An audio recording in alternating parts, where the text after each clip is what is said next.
Okay, welcome everyone. In this video, we're going to build a web application to do automated audio transcription. We're going to build an app that allows a user to upload an audio file and return a text representation of the content of that audio file.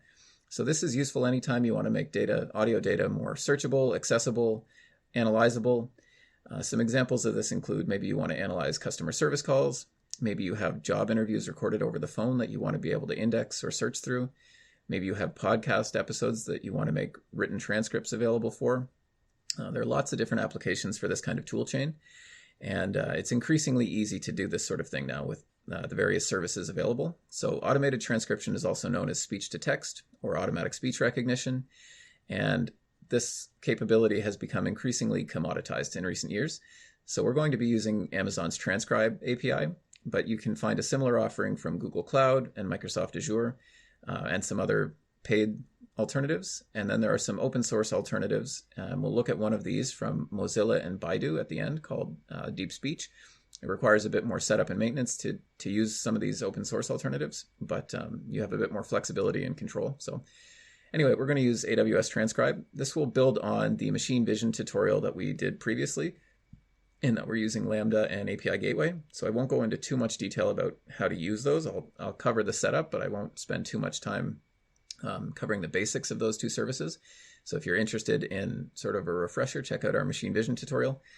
But yeah, I'll show you what the app that we're going to build looks like. Whoops.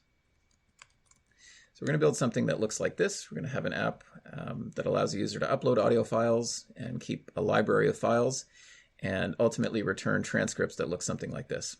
So these have speaker labels and timestamps, and then the content of what was spoken in that block of time. And we're going to get to something. So yeah, these have been cleaned up with a bit of post-processing, which I'll cover how to do this. It's a little bit involved, but it's not too bad.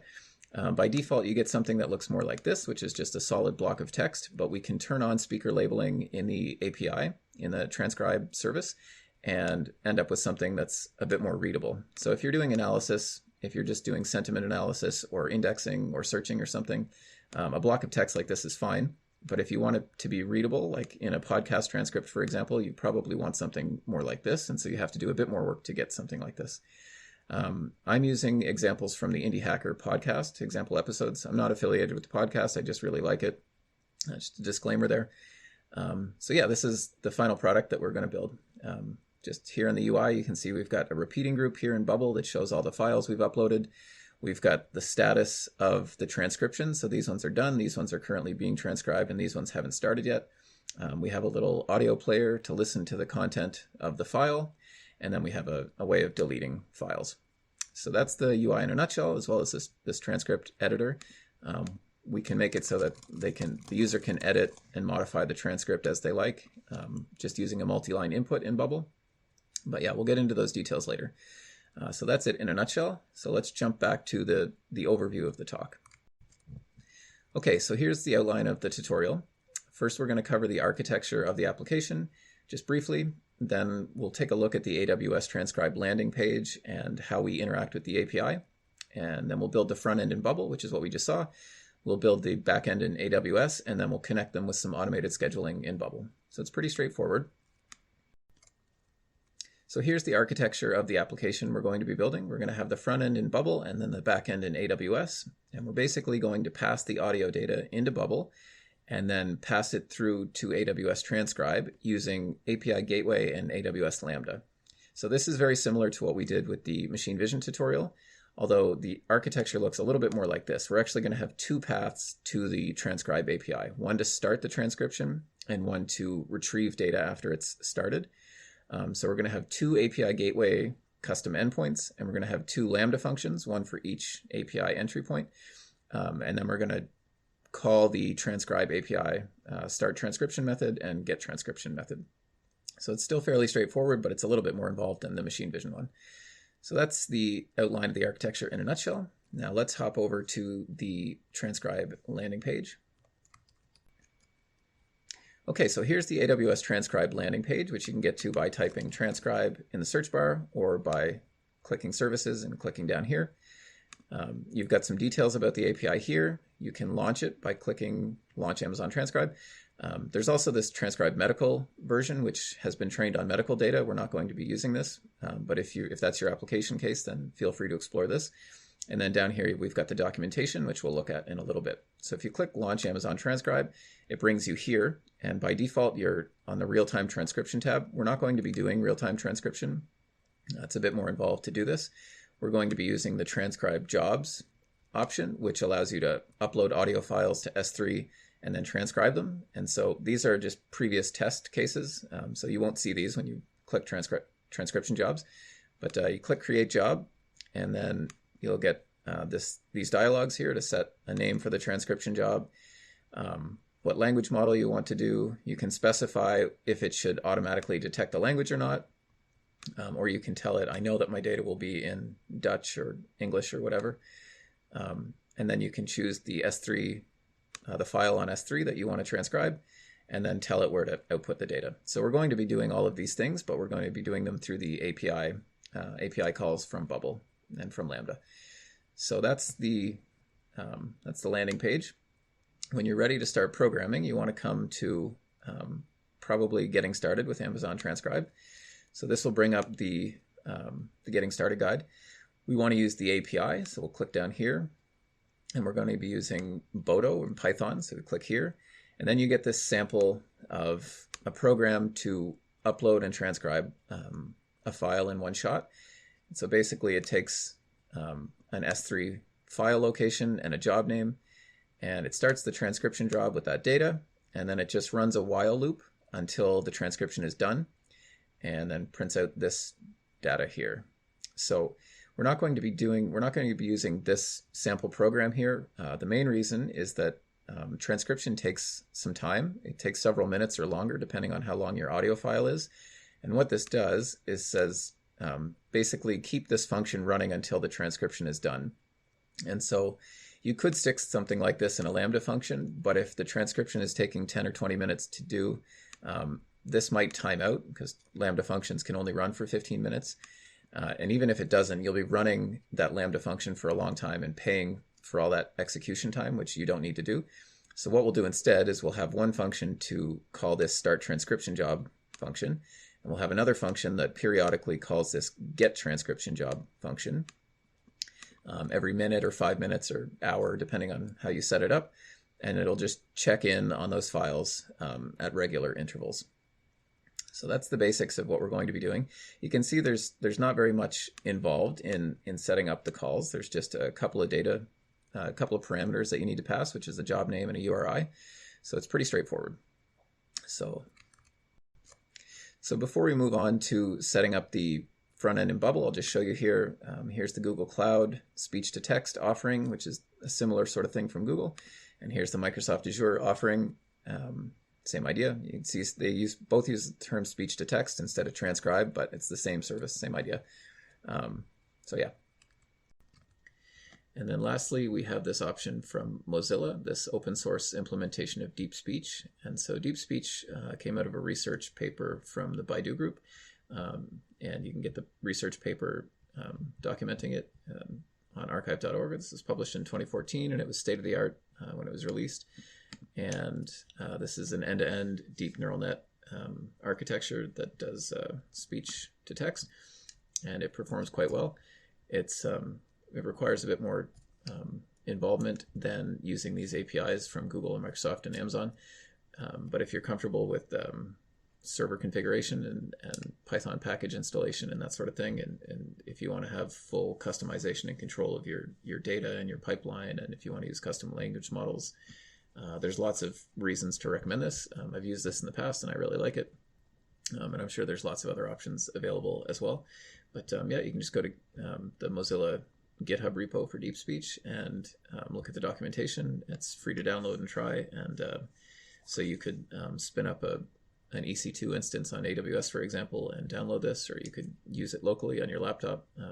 It's a great option to play with. And if you don't need super high accuracy for your transcriptions, it's great because it's cost free. So yeah, it's great. Okay, so now that we've seen sort of the lay of the land, we're going to jump over into the demo app and rebuild this interface. So just briefly as a refresher, we're going to need a window to display and edit the transcripts. We're going to need a repeating group here to show the audio files that have been uploaded by the user. We're going to need a button to upload audio files, and then some things to interact with the individual audio files. So here we have these buttons and statuses. We've got this audio player, and we've got this delete icon. So it's fairly straightforward. We're going to go to a new application here, and I've pre-installed a few plugins that we're going to be using, which I'll explain as we come to them. And otherwise, we just have a blank page. So the first thing we need to do is create a custom data type for the user to upload audio files. So in order to get these into the system, we need to create a new data type. So we'll call it audio. Click create. And the audio file needs a few fields. It needs a transcript, of course, which will be a text. It needs a status, which will also be a text. It needs a file, which will be the MP3 or WAV file that we upload, and that will be of type file. And it needs a job name, which we need to pass to AWS Transcribe, and that will be a text as well. So that's what we need for the audio file. And so now what we're going to do is create a way for a user to upload one of these audio files and store it in the database.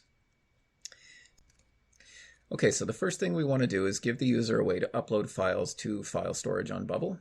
And so if you come into Data and go to the File Manager, you can see all the files that have been uploaded to your app. We don't currently have any.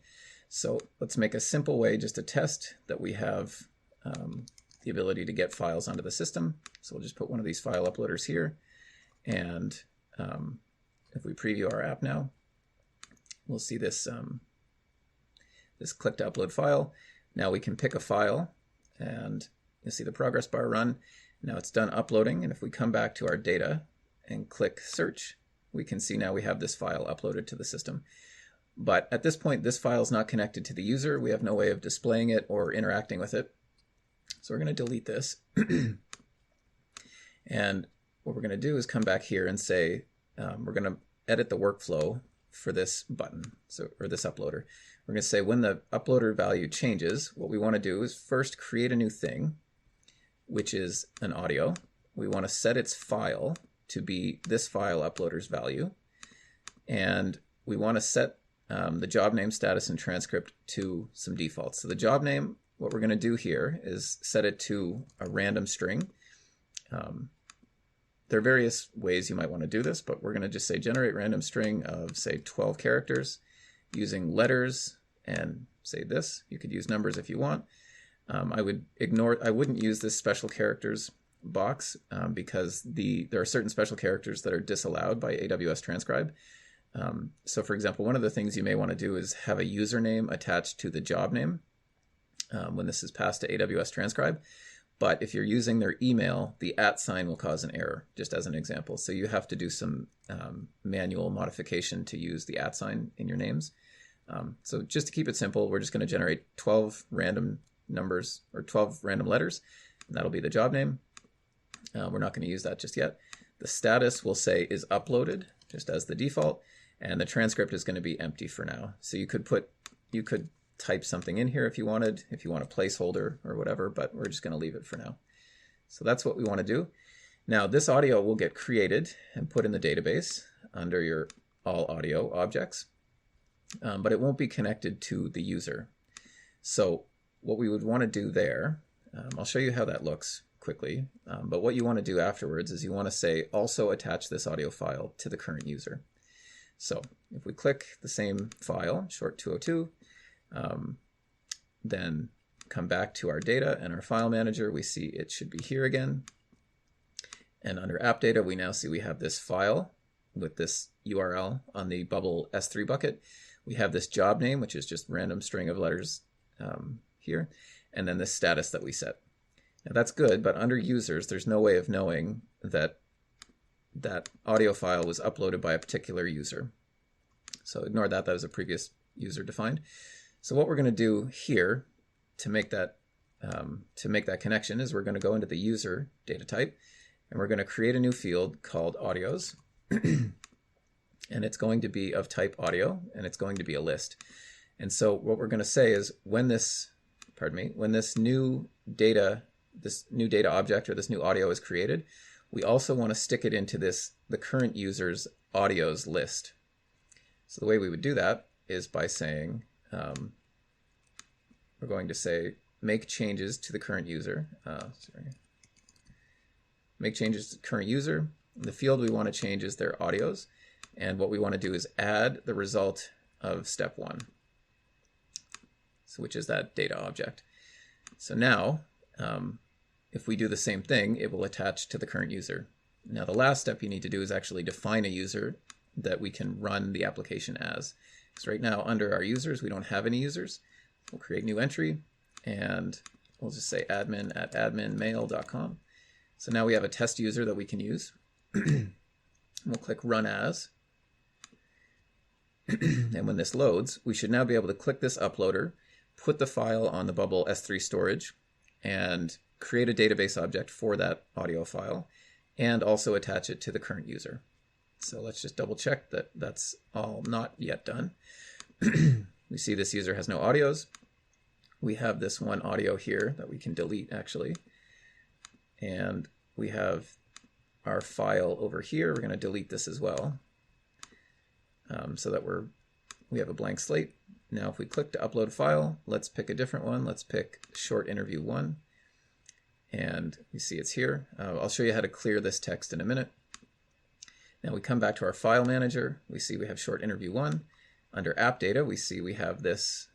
You can see the file name here, short interview 1. Here's the job name. Here's the status. And if we come back to our users, we can see now that this audio file has been stuck into this audios category. Okay, so now we have given the user an ability to upload an audio file to their account effectively. Okay, so let's look at a couple of ways you can create shortened audio files for testing. One way is you can use this program called Audacity, which is free software that's available on Mac, Windows, and Linux. And you can do this a couple different ways. First, you want to open up the audio file that you want to test with, and then you can either select the end of the file and just delete it. And once you have a file, say that's a minute or two long, like this, you can say file export, MP3 or WAV, and then just name it short audio or whatever. That's one way to do it. Another way you could do it is you could copy a section and copy it with Control-C, go to File, New, and then paste it over here. And so now we have a 2.5 minute file, and you do the same thing, file export. So that's one way that's pretty straightforward using a GUI. If you prefer working on the terminal, another way that you can do this is with FFmpeg. So this command here, FFmpeg is a library of tools for manipulating audio and video data. This command will say, basically take an input file, so in this case Indie Hackers episode here, and give it an output file, and we're going to specify where to start in the file and how much elapsed time to use. And so if we look at this command, we're calling FFmpeg with a few arguments. This SS argument is I believe it stands for start seek, so it's the second at which you want to start. And then this T is to, or target, I think. And so it's how many seconds later you want to go to. So we're starting at 0 seconds and going to 300 seconds, which is 5 minutes.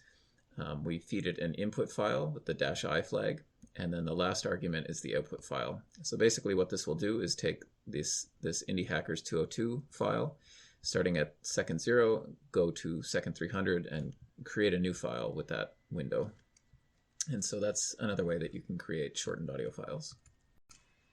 So the next thing we want to do is be able to display the audios that the user has uploaded. So we can do that by putting a repeating group on the page. So we'll just do this, stretch this out a little bit. And what we'll do is we'll say that the type of content for this repeating group is audios, and the data source will be the current user's audios. And then for each cell, we just want to display, say, the name, the file name of the uploaded audio for now. So we'll say in this text box, display the current cell's audio's file. And this file is actually just the, if we come back to the audio, it's actually this. So it's the location on S3. That's not quite what we want. We want the file's file name, just for demonstration purposes. So if we come back to our app and refresh, we should see just that one file name here, short interview 1. So let's move that over a little bit so it's not so close to the edge of the page. And now let's refresh and upload a couple more files. Let's say short interview 2. You can see it there, short interview 3. Okay, so that's good. So now we can see what audios the user has uploaded. I don't much care for this scroll bar here, so I'm going to change the repeating group styling to use, instead of vertical scrolling, this extends, both of extended vertical scrolling and full list will allow the user to see everything that they've uploaded, but without this scroll bar. The difference is that full list will show it just as a block, and extended full list, you have to scroll and it will load as you scroll, which is nice for large data sets. Anyway, so now we have a repeating group. So now one thing we might want to do is give the user the ability to delete these audio files. So we can say, put an icon in here that will trigger a delete workflow. Let's put it up here for now. We'll say a trash can. Maybe we'll make it, maybe we'll make a new style for a red icon. We'll say that, and just change the color here. Typically delete icons are red or something like it. Okay, and we'll put that in the repeating group so that it shows up for each element. And we'll say, we'll create a workflow for that trash icon, and we'll say when it's clicked, we want to delete a thing, and the thing we'll delete is the current cell's audio. And we'll also make changes to the user to remove that audio from their list. So we'll remove current cell's audio. I think this needs to happen first, whoops, before it gets deleted. And then the last thing we would want to do, maybe the first thing we want to do, is delete a file. So we want to delete an uploaded file, and it will be the current cell's audio's file. So if we do these three things, we should be able to get rid of all the data on the system when the user clicks on that trash icon. So if we refresh now, let's just double check that we have all this data. We refresh our audios, we see we have 3. We come to our file manager, we should also have 3. Yeah, 1, 2, 3. And under users, there should be 1, 2, 3 audios. Yep. And so now let's say if we delete this, typically you want to have a confirm dialog in here, a pop-up or something, rather than just deleting data. But for now, if we refresh now, we should have 2 audios, we should have 2 files, and we should have 2 audios here. Okay, so everything is working as intended there. The next thing we might want to do is give the user a way to listen to this audio file. And so the way that I did that in the demo is to have this circle audio player. And so this is a plugin from Bubble. So if you come into plugins and click add plugins, this circle music player, it's built by the Bubble team. It's straightforward, it's simple. And you can stick it in the repeating group cell and reference the audio file of the cell. And that gives the user a way to play the audio file. So it's pretty straightforward. Do I have it installed here? Yeah, so it's under music player. Let's do that again. Just as a tip, I find it's usually easier to add elements to the page outside of your repeating group and then shrink them before putting them in the repeating group. Tends to work a bit better than trying to manipulate them within the repeating group, because if the size gets too big, it's hard to adjust the borders. Anyway, so now we want to say that the dynamic link for this music player is the current cell's audio's file. Current cell's audio's file. And that should allow us to click on this button and hear the audio play. So let's try that. So if we click on this button here, we should be able to hear the content of this audio file. So that's working, so that's good. Just a note, I've created a few short files, short audio files that are 5 seconds long, just for testing, because if you're uploading and deleting files and eventually passing them to transcribe, you don't want to be using hour-long files in the beginning. So I just use files that are a few seconds long, and I'll show you how to create some short files just the way that I do it in a few minutes. But yeah, we know that this is now working. If you are using this round music player, note that you can seek through the file by clicking on the borders. Yeah, there are many different options for the audio player that you choose to use. This is just probably the easiest one to plug in just as a test. So yeah. Okay, so now that those two things are in place, the next two things we want to do are create a button here to trigger the transcription, and then we'll put a text box over here as a placeholder for the transcript. There won't be any content in it yet, but that's okay. And the button won't do anything yet. It'll just be a placeholder. So to do that, we'll create a button. We'll shrink it down a bit. Say transcribe. And this will be the button that eventually triggers the transcription once we're ready to do that. We don't have that wired up yet, so we're not going to create the workflow just yet. And then we'll create a multi-line input over here. Oops. And we'll say what we're going to do is we're going to create a custom state on this repeating group that says it's the selected, that will keep track of the selected cell. And then we'll put the transcript from the selected cell's audio file in this multi-line input. So we can wire that up now just as a test. So we'll say here in the repeating group, let's add a new custom state called selected audio. And it will be of type audio. And what we'll say is, something that we can do to make this easier is we'll put these elements in a group. But actually it would be easier if we do it this way. If we control-click on all these elements, right-click, and group elements in a group. Now we have a group. This is a common thing to do if you want to style your cells. For example, we can style, as we saw over here. There's a group around all these things which allows you to color the cell according to the status of the transcript. So yeah, we'll put these in a group, and then we'll say when the group is clicked, that we'll set that custom state on the repeating group, the selected audio, to the current cell's audio. So we'll say when group audio is clicked, we will set state of an element. It will be repeating group audios, selected audio, and it will be the current cell's audio. So now what we can do, if we come back, we should be able to click on a cell and get the transcript here. Now, this is just an empty input right now, so what we want to say is that the initial content will be repeating group audio's selected audio transcript. And so that will display what's in the transcript, but right now there isn't anything in there in any of these transcripts. So we can create a workflow that says when the value for this input changes, then update the transcript for the selected audio. So the way that we do that is we'd say make changes to thing.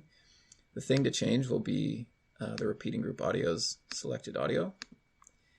And we will change it to, we'll change its transcript to be equal to this multi-line inputs value. Okay, so now we've created a way to select an audio file, pass its transcript over here, modify the transcript in here, and pass the data back here. So let's see if this is all hooked up. Actually, before we hop over to test that, one thing that I forgot in the workflow is that after you make the changes to the audio in this workflow, multi-line input tests value is changed. That's called test because I put the placeholder as test, but we can delete that. Let's say multi-line input transcript. When the value changes, we want to make changes to the data object, but we also want to reset the relevant inputs. If we don't do this, it will lock up and we won't be able to switch between different cells. Okay, so now we've got that hooked up. Now what I'm going to do is I'm just going to group these elements in a group just so that they don't spread across the page like they are here, which looks kind of ugly. And we'll say apply a max width of 100%. And so now when we refresh the page, we should see our repeating group. Oh, sorry. Let's center this. We should now see our repeating group and our transcript. Okay, so here we see our repeating group, and we can select the files. I've just got some dummy text in here from before, but You can see we can click here and say this is the short interview 2. Click up here, this is audio 1 or something, and we can switch between them.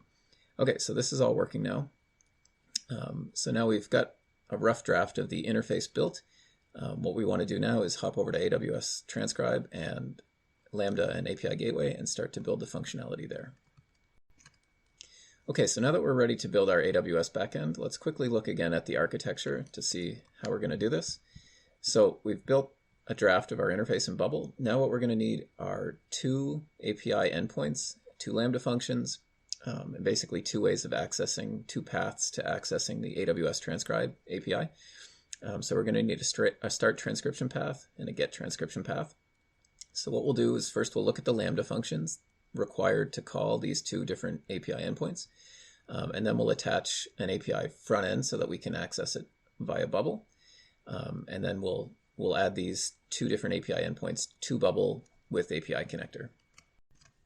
So if you haven't watched the earlier tutorials where we set up the Lambda function from scratch, I'll just quickly run through what the setup would look like, but I'm not going to code this out. You can pause and copy this code if you want, or I'm going to make the source files available on GitHub, and I'll link to that in the description so you can get the source from there if you want. So to define a new function, you would go back to your Lambda function console here and click create function, and we're just going to author from scratch, and we'll say start transcribe or whatever, and you want Python 3.8 for this, and we're going to leave the execution roles alone, and we'll come back to those as we need them, and then click create function. So here we are in our new function. Close that success message, come down here, and you have this Lambda function, which is just boilerplate, and you want to delete this and replace it with the content that is in the start transcription job. So you can write it from scratch, you can get it from GitHub, or you can copy what's here in this video. But here's this code. Yeah. So yeah, plug it in there and then click deploy. Anytime you change your code, you want to click deploy. And then you have a function that you can access. The start transcription job and get transcription job are the functions we're going to be working with. So if we click start transcription job, we'll get this page. Looks like this. You can see there's an API gateway trigger already defined, which we'll look at later. And here's the code. So first, we want to import the JSON and Boto3 modules. This is for handling JSON data. This is for interacting with AWS services. So what we want to do is first create a client. So transcribe equals Boto3.client. And this will allow us to connect to the transcribe service. Then we're going to set a job name. And so the job name is coming from the data object that we set up initially. So if we come back to our data, it's this job name field. We're going to pass that to our Lambda function, and that's going to serve as the job name for the transcription job.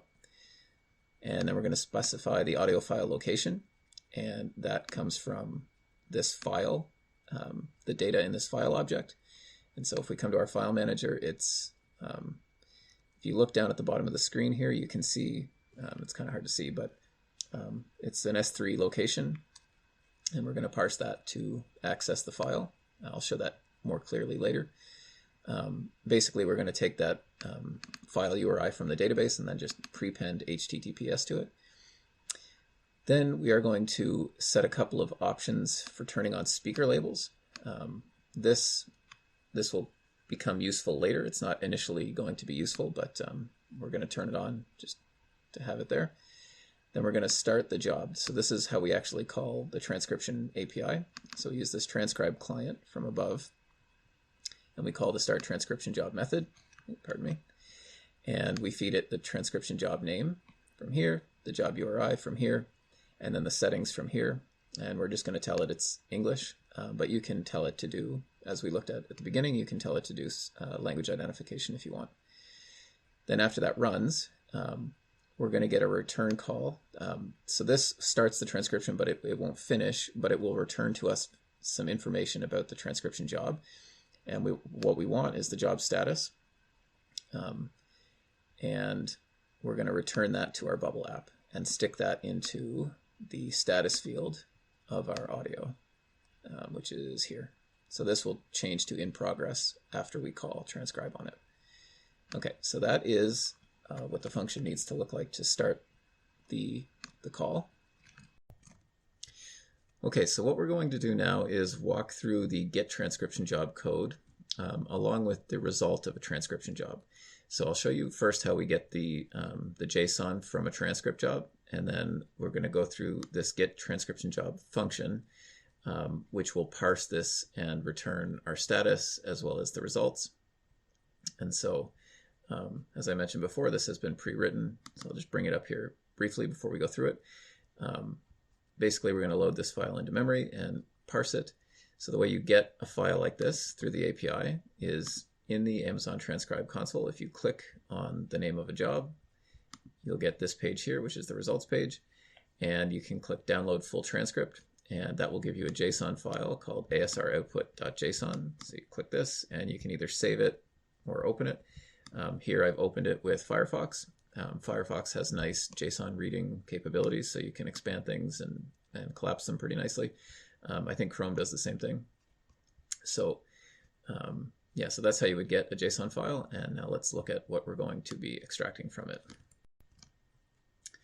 So we'll make this a little bigger and zoom in. So the first thing to note is we have two files in this Lambda function. By default, when you create a Lambda function, you just get this lambda function.py or whatever language you're using. And that is often sufficient, but in some cases you want to import other libraries, or you want to have other modules or other functions or something. And there are different ways to get those in there into the package. One way is to just manually say new file and give it a name, and then you can put content in here.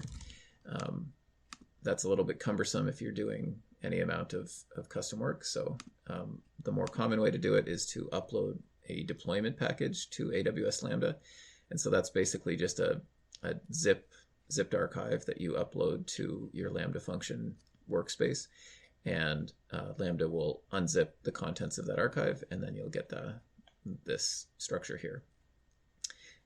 So if you're curious, check out the Lambda documentation for deployment packages, and you'll see how to do that. So we've got this Lambda function, and we've also got this convo parser, and I'll go into this in a minute. But to start with, we've got this Lambda function, and let's go through what it does. So first we have our imports. We have the JSON and Boto3 imports like we did with the start transcription job function. And then we have this URL lib.request import. So this is a standard library in Python for parsing URLs or getting data from the web. And it's handy because it's in the standard library, but even in the documentation for this library, it suggests that you use this requests module, which is a little bit, well, they call it HTTP for humans. It's a bit more user-friendly for doing things like downloading web pages and scraping URLs and things. But for the sake of simplicity, we're just going to use this default library. And then we're going to import convo parser, which is this file here. So after that, we've got our entry point, this Lambda handler, which is defined by default. And we're going to do a few things. So the first thing we do is set up a client to transcribe, just as we did in start transcription job. We're going to set the job name variable to be whatever we're passing over in the query string parameters again. And then we're going to use that to reference a job in Amazon Transcribe. And so that'll be this name here. And the next thing we're going to do is we're going to say if the transcription job status in this job is completed, then we're going to do some of these steps down here. Now note that we're storing the result of GetTranscriptionJob in job. And so this is what we'll be parsing for the rest of the call. So what we're going to do in effect is we're going to first extract the transcript file URI. And so that is the location of the JSON file that holds the transcript. And so this is an example of a transcript. We're going to parse this in a minute. Note that the job that's returned from GetTranscriptionJob is not the content of this file. It's data from Amazon Transcribe. And so if we open this up again, we can see down here what a call looks like. And so this is what we're setting up now. And this is what a response looks like. So we've got our transcription job at the top level. transcription job status, which is what we looked at to see what to do. And the first step there, which is, so we're saying here, if job transcription job status equals completed. And so that is, where did that go? That is this transcription job status equals completed. And then from there, this is where we grab the transcript file URI, and you can see it's an S3 bucket with a JSON file. It's a pre-signed file, so you can download it. You can also set the output to be a custom S3 bucket if you want, which can be handy if you want to store all your transcripts. By default, Amazon will just use a default bucket if you don't specify the output location, but those transcripts will be deleted after 90 days. So if you want to store them, archive them, then you probably want to set a custom bucket. And then we have some settings down here, which we set the show speaker labels and the max speaker labels in our start transcription job function. And then just some metadata about the job. So that's what's being parsed in this, or that's what's being returned to this job variable. But that's different than what's here in the transcript JSON file. So yeah, we store that in, we store the location of that JSON file in transcript file URI, and then we're going to open it and load it into memory with this URL lib.request module. And we're loading the file using a context manager. So this with syntax basically says open a file, do something, and then close the file. So it's sort of equivalent to doing that in separate steps, but it just handles garbage collection and file closing a bit more cleanly. So we're saying with this file open, do these things. So we're going to load the transcript JSON from this file. So this F is the file. So then we've got this convo parse flag. This is just a testing flag. We're setting it to false, which will bypass this condition. It says we're just going to extract the results transcript 0 transcript. So that's here in this file. We're saying results. And then if we collapse these, saying transcripts, and then 0 is the first one, and then the transcript. And so here, this is a 5-second test file, so there's not really anything in here. It's just going to extract this. So results, transcript, 0 transcript, that's this here. If convo parse is set to true, what will happen instead is this transcript JSON will get fed to convo parser. And I'll come back to that in just a second. Then after that, we're going to say, well, first, if we were up here, this is what we're doing if the transcript job is completed. If it's not completed, we're going to just return transcript text as incomplete. You don't necessarily have to do this. You could leave it blank and just return a status of in progress or something. But we'll stick incomplete in the transcript field of the data object in Bubble. And if it's not completed, and so then after that's done, we're going to construct a response object to send back to Bubble. And so we'll set the transcript text to one of these three things, either the convo parsed transcript JSON, this results transcript 0 transcript here, or incomplete, one of these three things. And then we're going to set the status to whatever job transcription job status is, which was transcription job status here. So that's basically it for the high level overview of what the Lambda function is doing. If you don't want to get the speaker labels out, so if you don't want to get text that looks like this, but you want to get text that looks more like this, if you're just, like I said before, if you're just searching or indexing or something or analyzing, then you don't need to do this. You can just return this value and you'd be good. So you could just say, you could just basically delete these 2 lines, or sorry, 4 lines, and then return that. And you could even take this out if you wanted to make it a bit simpler again. And you could have an if statement that says if there's something in the transcript text, put it in there, and if not, don't. That maybe is getting a bit convoluted, but anyway. But assuming you do want to use speaker labels and timestamps, you'll want to flip this flag convo parse to true, which will then call our convo parser, and it will return those values. So just a quick disclaimer, this is not production-ready code. This has been adapted from another project, and it hasn't been properly structured or refactored.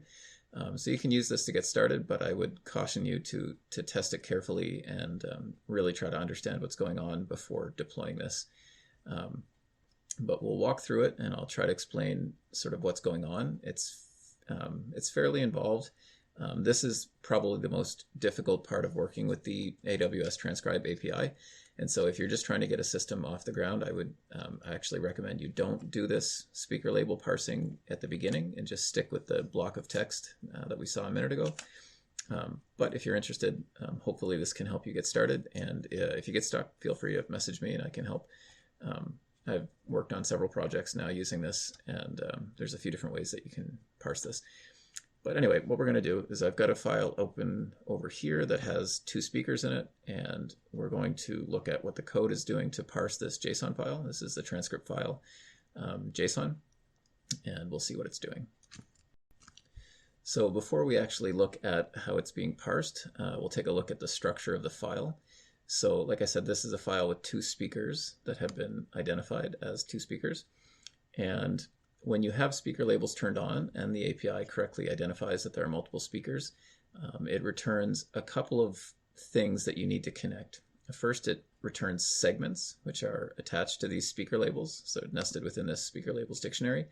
And a segment is several items that are that the API thinks are a single speaker. But it's not necessarily a full speaking turn. So there might be several segments in a row from the same speaker before somebody else jumps in and speaks. So let's see if I can make this a bit bigger. So you've got your results, and then you've got your transcripts. So this transcripts is just a block of text that we saw before, but we're going to bypass that for now. We're going to go into speaker labels, and then into segments. We can see that the first segment here has a start time and an end time, as well as a speaker label.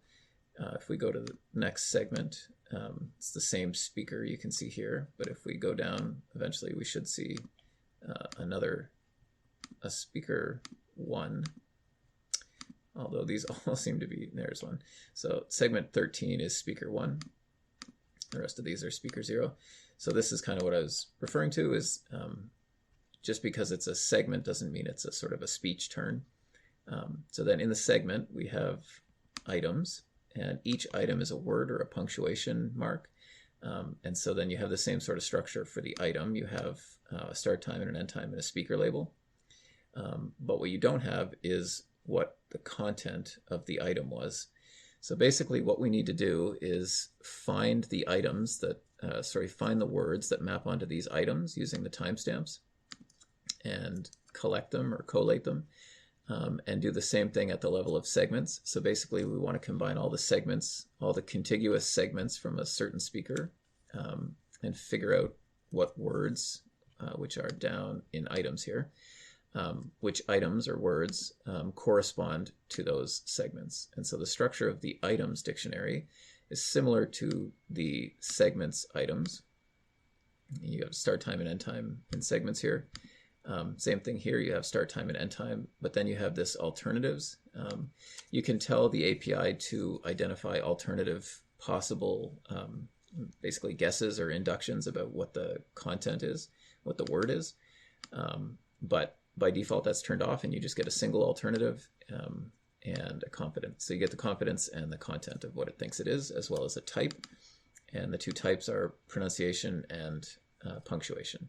So we can see here we've got from 0.24 seconds to 0.87 seconds, it looks like the speaker is saying go. But again, here, this item, it doesn't tell us who the speaker is. So basically what we're doing with this code over here is mapping these items to these segments. And yeah, there's probably a better algorithm than the one I've written here, but I mean, there usually is a better algorithm. But yeah, that's what we're trying to do, is basically to collect all these items that have the content into contiguous blocks of text. So basically what we're going to try to do is combine a bunch of words into a sentence, and then we're going to combine several sentences into a paragraph, or more precisely a speaking turn. So first we set up some helper variables. We have a segment index of 0. We're going to keep track of what segment we're on. We're going to pull out items, which is results items, into a variable just to make it shorter to reference so we don't have to type this each time. And we're going to pull segments out as well. That is speaker labels segments is here. We're going to pull that into its own variable just to make it shorter to reference again.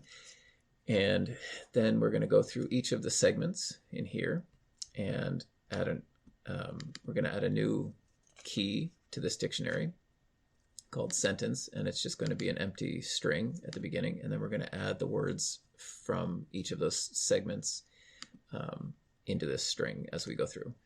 So then the first thing we want to do is iterate through all of these items down here and add the content of that item to the sentence. Okay, so the way that we're creating these sentences, that's being done here in step 3, we're going to iterate through these items and pull out the content, and we're going to be looking at the start time, or sorry, the end time, and comparing it to the end time of segments, and trying to figure out, first of all, which segment a word is in, and then what the speaker label for that segment is. And then if it's the same speaker label for contiguous segments, then we will combine them.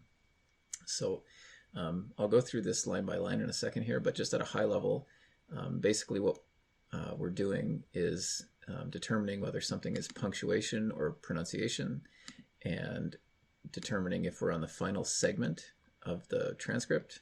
And if we're not, we're determining whether we're still within the bounds of a segment or not, and then responding appropriately.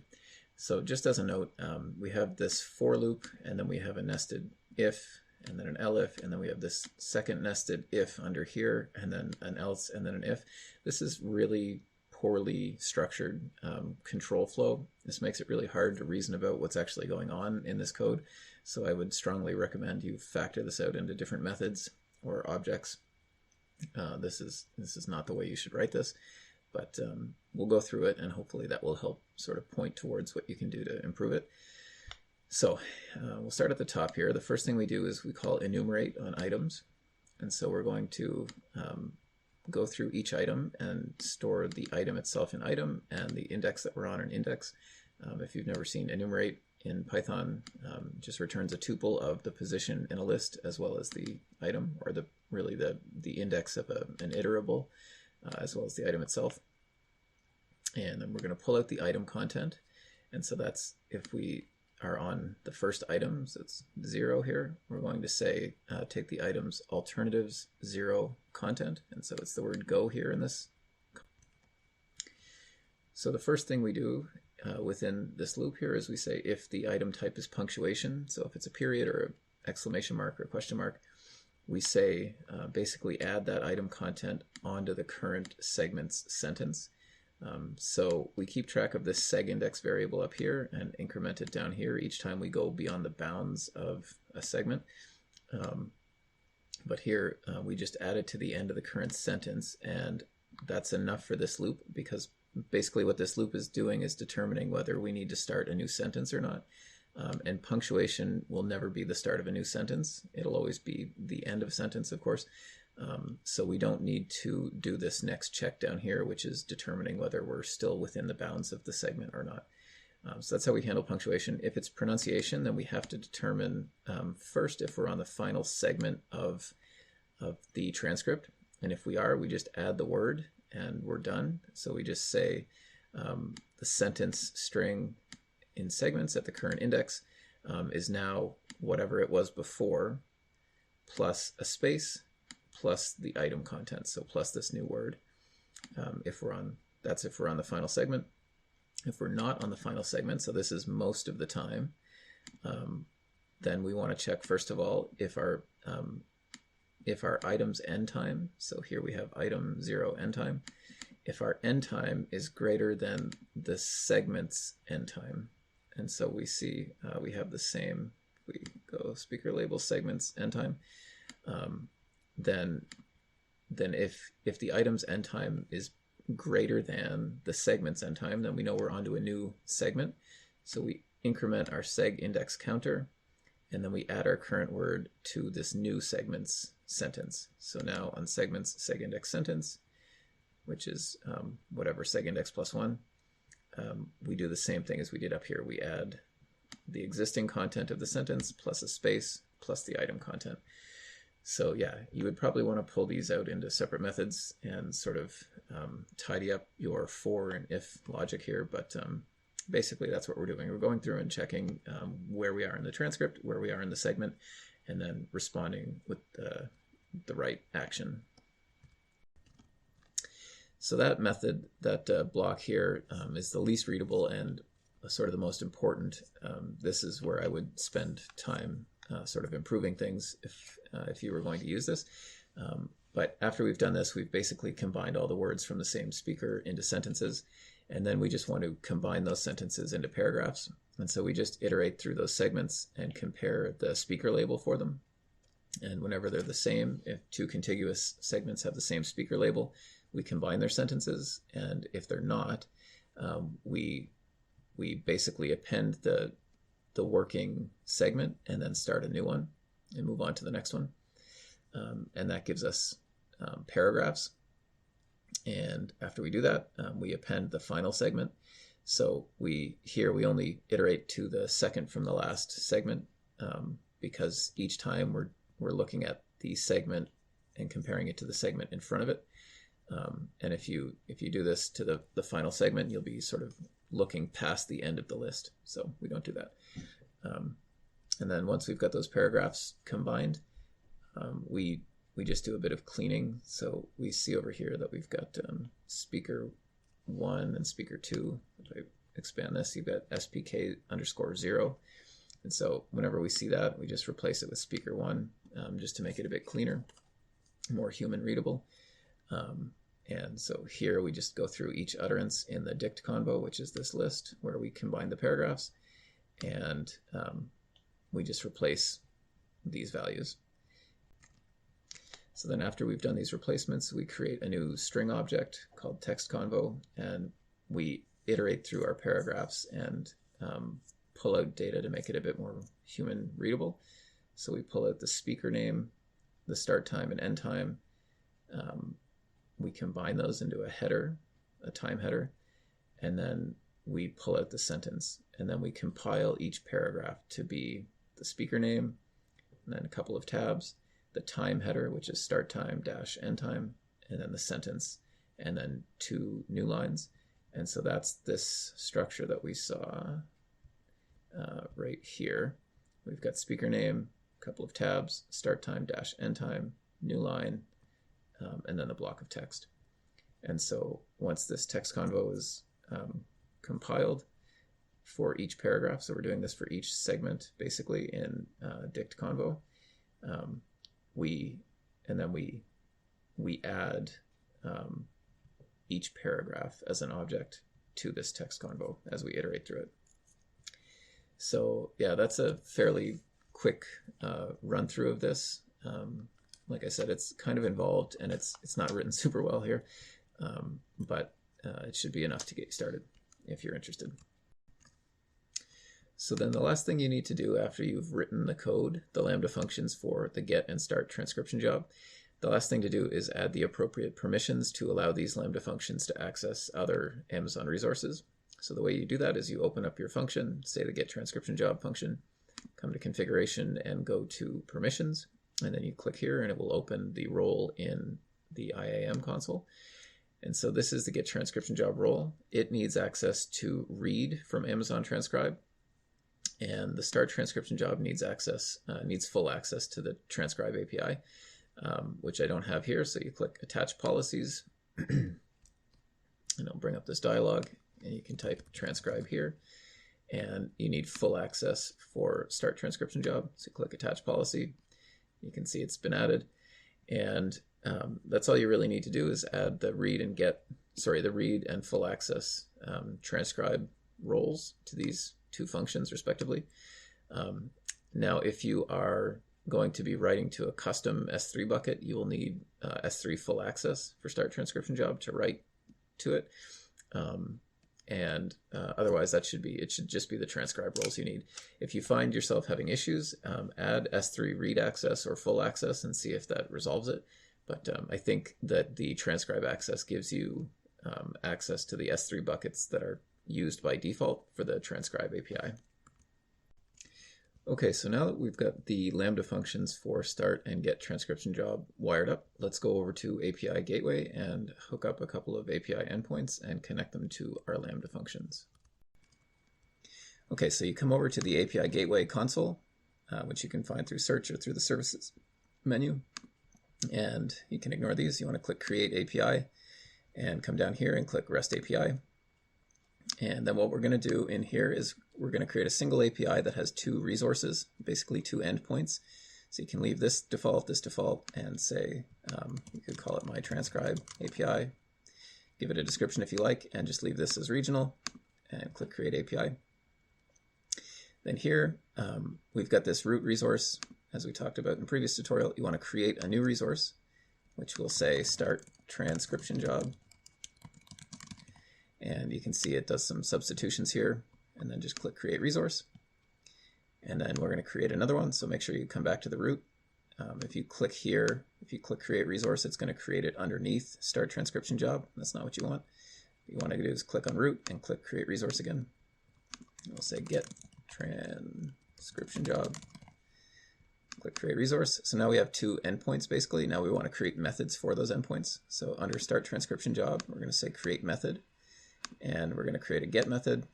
All we're going to be passing for this is the URL of the audio file as well as the job name that we want to use.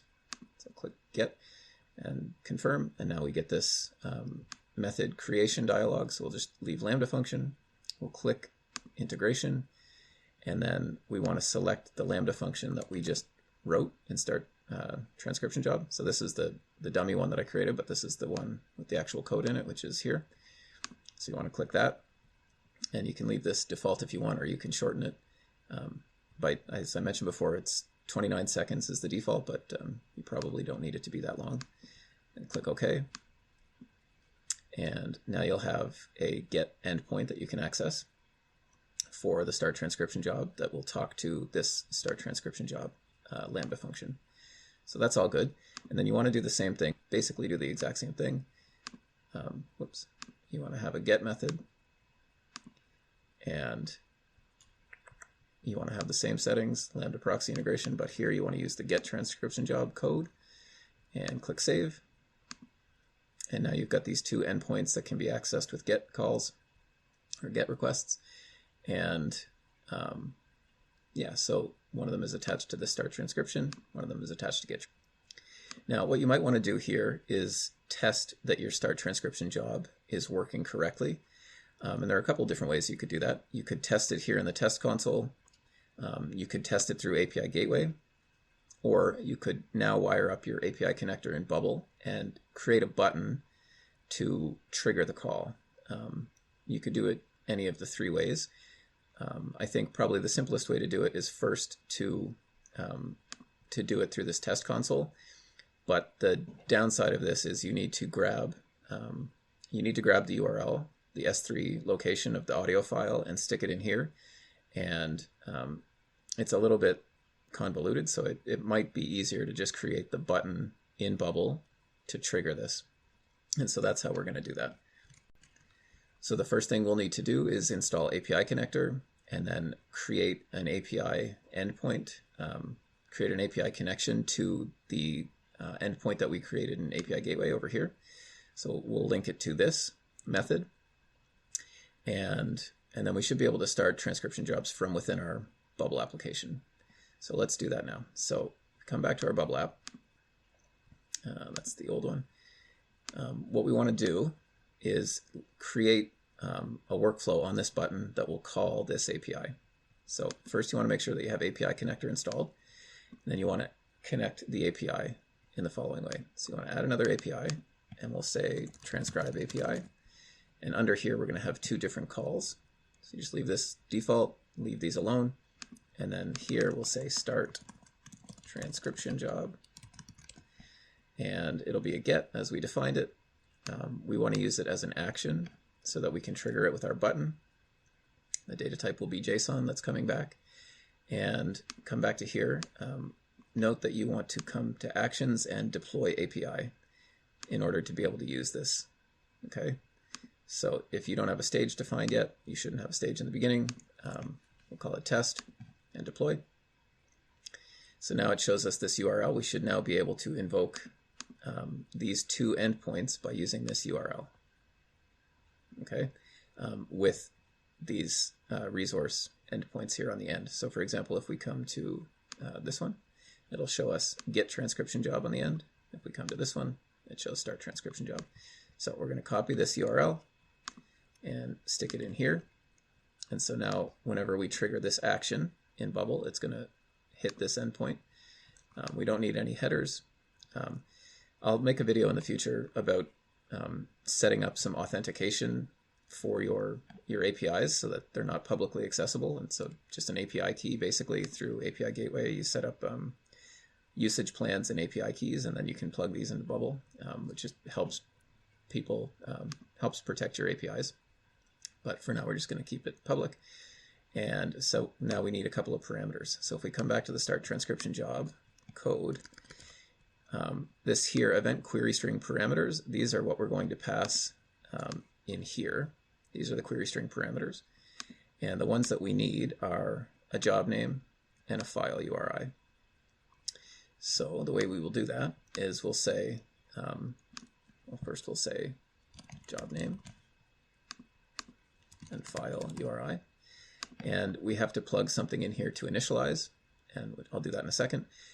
You want to uncheck these private boxes because these are going to be dynamic. If it's private, they're hard-coded, and if it's unchecked, they're dynamic. And so now we should stick a job name. It can be anything in here. So we'll just say test 1, 2, 3, 4. It'll populate with the job name from the database later, but for now, just this. And then we need a URI to an actual file on Bubble's S3 bucket. So the way we can do that is we come into data and we can get this here. We can also come to File Manager, and you can see it again at the bottom of the screen. Whoops. But yeah, what we can do is we can click this pencil icon, and where it says, it's the best way to copy this. If you click C, you'll get the URL here. In case that was unclear, I'll just do that again quickly. Click into the edit and click C here beside the file, and it will bring up the file, and you can just copy it. Okay, pardon me. And then take that URL and plug it in here. Now, the way the code is defined, there's probably a small improvement that you could make here. I'm prepending this HTTPS because when I grab it from the database, it doesn't have it. But for now, the URL that we just grabbed, it did have it, so you want to delete that from the beginning there. And did we prepend any slashes? No, just HTTPS:. So take that out, and then we should be able to initialize the call and start a job with test 1, 2, 3, 4. Let's see if that works. So it says, okay, so it's saying basically our return type is incorrect. So we're just returning text, I guess, for the start. So just change that to text and click initialize, and we should get in progress back. It's probably going to error out again, actually, because we started 2 jobs now with the same name. So while this error message runs, we're going to hop over to the transcribe console so that we can see the jobs that we're starting. Now note here, we want to be using the shortened files I talked about earlier because we're going to actually be starting real jobs now. And if we're starting jobs on 30-minute or 60-minute files, we're going to be eventually charged for those. Like I said, you have 60 minutes of free transcription, but once you run out, you get charged. So the best thing to do is to have short little videos, or short little audio clips that you can use to test. And after we get this wired up, I will show you how to do that. So you might want to skip ahead and do that and then come back here. And I'll have timestamps in the description. So anyway, so let's come back. Let's come over here to transcribe and see if that got started. My guess is it started the initial one, but our return in the API connector was wrong, so it just didn't connect it correctly. But yeah, you can see it started here. You can only have you have to have unique names for the transcription jobs, which is why I'm using these random characters here. So if you try to initialize the call in Bubble with this name and then it doesn't work for some reason, then you'll need to change it. So let's say test 9999, and if we initialize it again, yeah, we can see in progress is what's returned. And so that's coming from here, this job status. And if we come back to the transcribe console, right now, you can see 1, 2, 3, 4. If we refresh the page, we should see 9999. And there it is. Okay, so that's good. So that means now that our Start Transcription Job API is working and we're able to talk to it through Bubble. So the next thing to do is to connect the GetTranscriptionJob endpoint. So we can basically duplicate this API endpoint and just change a few values. So instead of Start Transcription Job, we're going to use Get. Oh, sorry, we have to expand this to edit it. We'll delete that. We're on Get Transcription Job, and then here, the URL, as we saw before, it's test. So this is the name of the stage, and then the name of the endpoint. And so we just know that we just need to change this part to get, and this will be the get method, which talks to Get Transcription Job. Now, if we come back to this code, Get Transcription Job, the content that we need, or the parameters that we need to pass here, are the job name, as before. And that might actually be all we pass for this one. Yeah, I think that's all we need to pass to get the data back. So that unique identifier will tell us how to reference the job. And so, yeah, so we'll say test 9999. And if we reinitialize this call, change this to JSON first because this is JSON coming back. So yeah, now we should be able to click initialize call and get the response for this get transcription job. And so we get transcription text, which is this which we saw earlier. It was from this 5-second file, and a status of completed, which is great. That means we can now retrieve the content of a transcript using our get transcription function that we wrote earlier. Okay, so now our app is largely done. We've built the front end, or at least a draft of it, to allow users to upload audio files and keep track of them, and to be able to start a transcription job and retrieve a transcription job. We've got this, this AWS backend written and connected to Bubble. What we need to do now is just verify that our button workflow to start transcription job will work, and then wire up the ability to get the transcription job after it's been started. And then we'll initially set it up to just be a manual, just a button press, and then afterwards we can set it up to be more automated.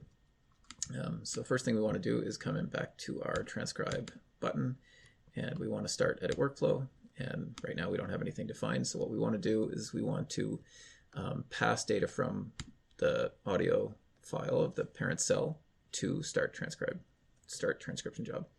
So under plugins, we want our transcribe API start transcription job, and we want to call the parameters job name is going to be the parent group's audio's job name, and the file URL will be the parent group's audio's file URL, and that should be enough to start a transcription job. So if we come back over here and let's close, that's the old. Is that the old one? Yeah, that's the old one. So this is the current one. We'll refresh this. So right now we've got this short interview 1 and short interview 2. If we come over to our data and check out what's in the audio files, right now their status is both uploaded and they have these transcripts, just the dummy data that we put in. What we're going to do is start a transcription job for short interview 1.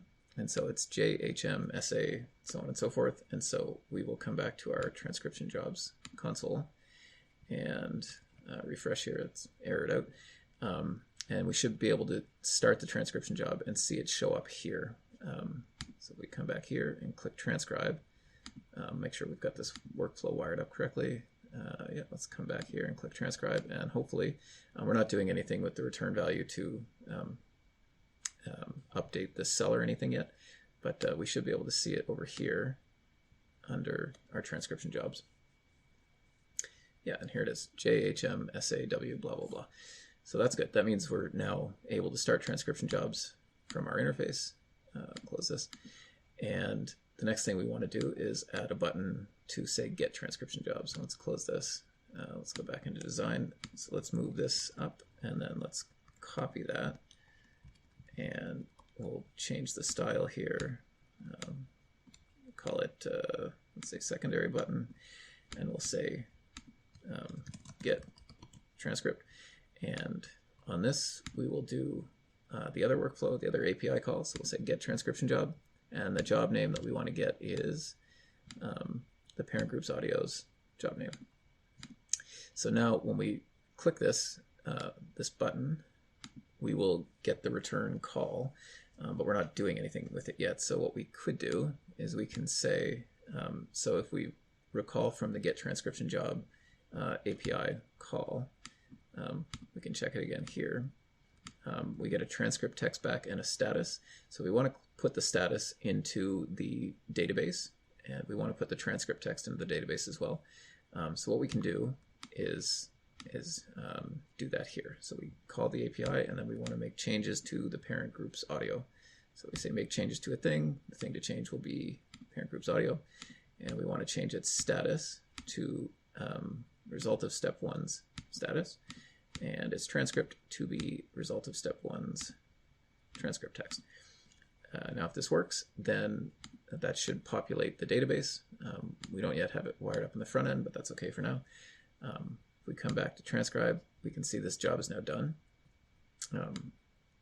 So we click get transcription, and let's see if it returns. Yeah, now we can click on the cell and we can see that the transcript is in here. So that's great. That means it's working. Under data, if we refresh our data now, we'll see this is completed and transcript is showing. So now what we're going to do is actually upload a file that has some text in it, an actual interview file that's 5 minutes long rather than 5 seconds long, so that we can see a proper transcript come back. So let's do that now. So I'm going to use this file called short 202. This is a 5-minute file. We see it loads, and now we can click transcribe, and it should start a new transcription job with the right data. So if we refresh now, we see short 202, and it's INIX is the job name. We'll come back here and we should be able to see it at the top. And this will take a couple minutes to do, so while this is transcribing, we will fix that minor annoyance here, which it doesn't clear this button, this file uploader, after the file has been uploaded. So it's pretty straightforward. It's just in the workflow after the audio is created. So this is the workflow for this. We just say start edit workflow. And then on the end, all we want to do is say reset relevant inputs. And now when we upload an audio file, it should reset the text here and go back to what it is by default, which is click to upload a file. So we can see we got our 3 files. Let's upload short, let's say short interview 3, because we don't have that one yet. They're all the same audio. They're just copies with different names. But you can see it goes back to the default. So that's good. So now this will take another minute or two probably to finish. So in the meantime, we can do something to style our interface. So we could say, for example, we've got this group that we used earlier to make this cell clickable. We could say, for example, that we could set up a conditional to color these cells according to the status of the audio.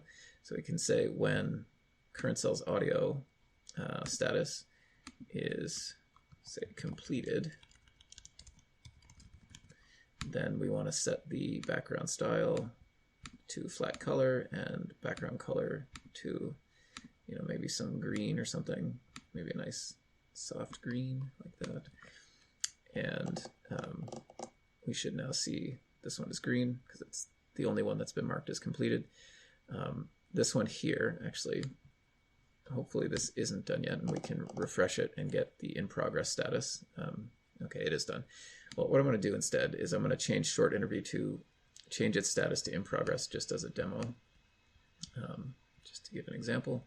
So that's this one. We'll change the status to in progress.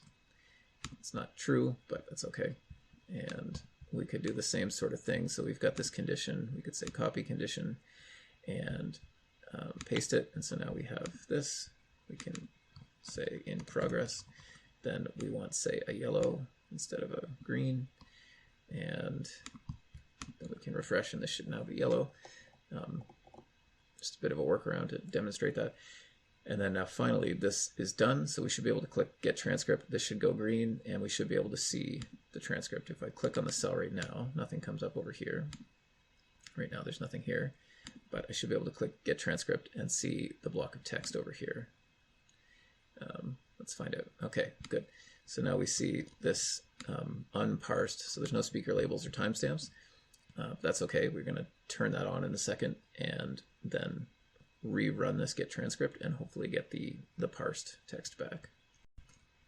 So the way that we do that is we come back to our GetTranscriptionJob function. We just flip this convo parse flag to true and click deploy, and we should be able to just run this again, and this should return the correct text. And you can see now it is. Now we've got speaker 1 and this, and speaker 2 and the timestamp and so forth. So that's great. That means it's working as intended. One other thing you might want to do, as we saw in the first, the pre-built example of this app, this was actually Cortland Allen, which is the host of the Indie Hackers podcast, and Austin Reef, I believe, was his guest for this episode. And so I changed those manually. You could do something where you create a little find and replace box here. So I'll show you how you could do that. So one way you could build find and replace functionality into your app is you could create a little drop down here to select speaker 1, speaker 2, etc., and have an input where people can type in what they want to replace it with, and then have a button to trigger that. So let's quickly build that now. We'll put a button here. We'll put an input, and we'll put a drop down. And so the drop down, let's say we want, let's go into our data tab and define an option set. So these are sort of globally available options that you can reference from pretty much anywhere in Bubble. So we'll call this speaker labels, and click create, and then we want speaker 1, and so we're basically just going to create options for each of the speaker labels that we could get back from this, which we defined in Convo Parser. So that's this dictionary here, speaker 1, speaker 2, etc. I won't type them all out, but it would be the same principle if you just added all 10 here. So we'll do this. So I'm going to build that drop down again. So to reference that option set, so we'll put a drop down here. We'll say we want to have, say, select speaker. For example, we'll say dynamic choices. The type of choice will be text, and the choices sorts will be get an option, will be speaker labels, which we just defined, and it'll be all options. And then the option, the choices will be the speaker labels and then their display. And the caption will just be the current option. That's what it shows when you select it. And so then what we want to do is we should be able to trigger that dropdown and select one of the speaker names. And then here we want to have just a free-form input, and we can leave that be. So enter new speaker name, for example. And then we want to say that when this button is triggered, I've got 2 buttons here, I guess. When this button is called, it's going to replace whatever speaker is in the dropdown. It's going to go through the transcript and replace whatever is selected here with whatever is typed in here. So let's edit the workflow for this button. We'll say when it's clicked, then we want to say make changes to a thing. We're going to change the repeating group audio's selected audio, and the thing we want to change is the transcript. And what we want to do is we want to set it equal to itself with find and replace attached to it. So we say repeating group audios, selected audios, transcript, but then we do a find and replace, and the text to find is the content of the dropdown and its value, and then we're going to replace it by the input value. So let's say multi-line, oops, sorry, that's the wrong one. Try that again. input, enter new speaker names value. So now that button should say, go through the transcript and replace all instances of speakers value from the dropdown with whatever we typed in. So let's see if this works now. We'll refresh this and we'll go here. So we can see we've got speaker 1 down here. So we select speaker 1 and say we want to replace it with Cortland. Click replace and you can see it changed down here. Speaker 2, same thing, you would say speaker 2 and we'd say Austin or Austin R or Austin Reef or whatever. And so it replaces it in each occurrence. So that works pretty well. And so that makes it pretty easy for a user to clean up a transcript if they know maybe they have recurring guests or the host that's always the same or something. Yeah. So then the last thing I'll talk about is how you might want to automate this GetTranscription call. So if a user's uploaded 100 or 500 files, you don't want them to have to click Get Transcript again and again until it's done. It's just sort of a nuisance. So what you can do is you can use backend workflows in Bubble to call this in the background at regular intervals. So one way to do that is say that when the person clicks transcribe and starts the job, schedule an event for 5 minutes from now to call this get transcript event. So the way we do that is we turn on backend workflows and then we set up a workflow, a backend workflow, and we trigger it, and we also have it call itself at the end of the workflow so that it continues to call itself until it returns completed. So that process looks like this. You come into settings and under API, you've got this option to enable workflow API and backend workflows. We want these backend workflows, so make sure this is checked. And what that does is turn on this tab here. So if this is not checked and you click here, you can see it's no longer there. So enable this and come to backend workflows. And then we want to create a new API endpoint. So this is might be a bit confusing if you've never used this. This is an internal API endpoint. This is within your Bubble application. It's not calling out to another API like an API connector. So anyway, we create an endpoint and we'll call it check transcript, let's say. And it doesn't need to be a public endpoint because we're not calling it from outside of Bubble. We're just calling it within our app. And we can leave all this as it is. And we're going to create a new parameter. And the parameter we're going to pass to this is an audio file from the database. So we'll say audio, and the type will be audio. And that's enough there. And we want to say, when this is triggered, we want to call GetTranscriptionJob. And we're going to pass the job name from the audio that we passed through. So that's what this, this first thing is here. It might be a bit clearer if we do it this way, so it doesn't look like it's a database class or object. So we say audio, you can see it's lowercase now, and we want to pass job name. So what that'll do is whenever this endpoint is called, it'll call this transcribe API get transcription job with this job name, and then we want to do something with the result. We want to say make changes to a thing, and the thing we want to change is audio, and we'll set its transcription status to result of step 1's status, and we'll set its transcript to, oops, that's wrong, to result of step 1's transcript text. Just the same way we did in index. It's basically the same same two things. We're just putting it into a backend workflow. And then we want to say that after this is done, if the status is incomplete, or in progress rather, then we want to schedule it to run again. So the way we do that is we say schedule an API workflow. The one we want to do is this one again. And the scheduled date will be the current date time plus 5 minutes. So I'll say plus minutes 5. And the audio that it's going to operate on is the audio that we passed through.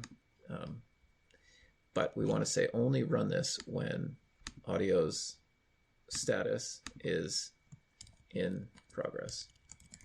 So if it's failed or completed, it won't schedule another call.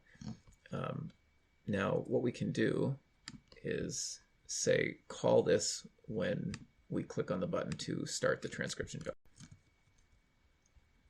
So we say when button transcribe is called, we want to schedule the API workflow. So it's might be easier actually to just copy it from this backend workflow.